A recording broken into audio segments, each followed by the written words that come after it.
La construction de la passe est l'une des priorités avec le tir. Nous développerons la capacité à passer vers l'avant, la mise en place de l'appel de balle, l'utilisation du pivoté pour s'orienter vers la cible adverse et enfin pour les meilleurs, la mise en mouvement du réceptionneur. Dans cette situation simple, observons deux poussins.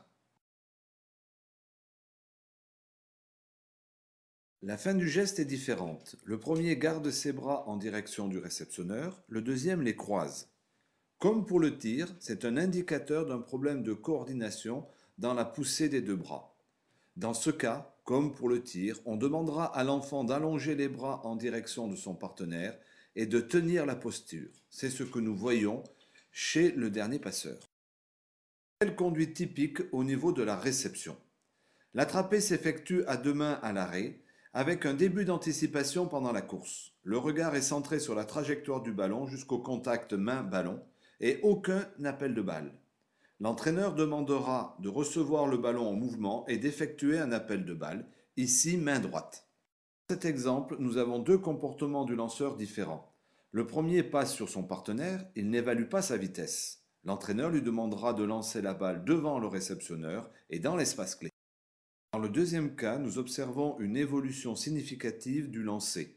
Celui-ci s'effectue devant le réceptionneur, résultat d'une anticipation de la vitesse et de la trajectoire du partenaire. L'entraîneur agira sur la précision de la passe et sur sa vitesse. Chez les poussines, nous constatons une absence de mobilité au niveau des appuis. Aucune action propulsive des jambes entraînant un geste étriqué. C'est l'attitude du héron. La mobilisation des différents segments, posture fléchie, et l'apprentissage du pivoté seront prioritaires. Concernant les poussins, la mobilité des appuis est plus importante. L'enchaînement passer-courir est présent, le pivoté fait son apparition mais d'une manière aléatoire. Quant à l'appel de balle, il est absent. Les joueurs sont en face à face lors de la transmission du ballon. Les poussins ont les prérequis pour modifier leur conduite. L'entraîneur devra être vigilant pour l'appel de balle et le pivoter.